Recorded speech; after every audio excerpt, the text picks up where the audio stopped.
আসসালামু আলাইকুম। আমি ইসরাফিল চলে আসলাম ঠাকুরগাঁও জেলা থেকে। আজকে দিনাজপুর জেলায় দিনাজপুর সেই বিখ্যাত কাহারুল হাটে চলে আসলাম। দেখতে পাচ্ছেন সেই বিখ্যাত কাহারুল হাট। আমি কিন্তু আজকে চলে আসলাম শনিবার। দেখতে পাচ্ছেন কাহারুল হাটে আমি কিন্তু বিভিন্ন হাটে যাই থাকি, সেই তুলনায় আজকে কাহারুল হাটে চলে আসলাম সেই মহিষের হাটে দেখার জন্য। এটি কিন্তু আজকে আমার প্রথম ভিডিও মহিষের হাটে আমি যাচ্ছি। দেখতে পাচ্ছেন এখন কিন্তু আমি ব্রিজের নিচে নামছি।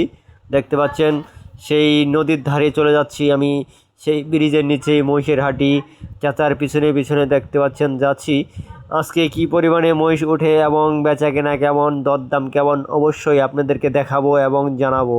আপনারা যদি দূর দূরান্ত থেকে আসতে চান চলে আসবেন দিনাজপুর জেলা কাহারুল হাট। সেই বিখ্যাত কাহারুল হাট দেখতে পাচ্ছেন। আজকে কিন্তু ব্রিজের নিচে আমি চলে আসলাম নদীর ধারে, সেই বিখ্যাত। আজকে কিন্তু অনেক রোদ, যে জন্য কিন্তু সবাই ব্রিজের নিচে দাঁড়িয়ে আছে।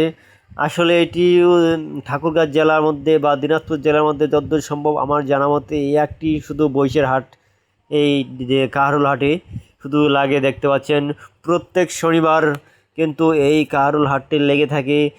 দূর দূরান্ত থেকে মানুষ আসে এখান থেকে বইস কেনার জন্য এবং বইস বিক্রি করার জন্য। আপনাদেরকে সবাইকে ধন্যবাদ।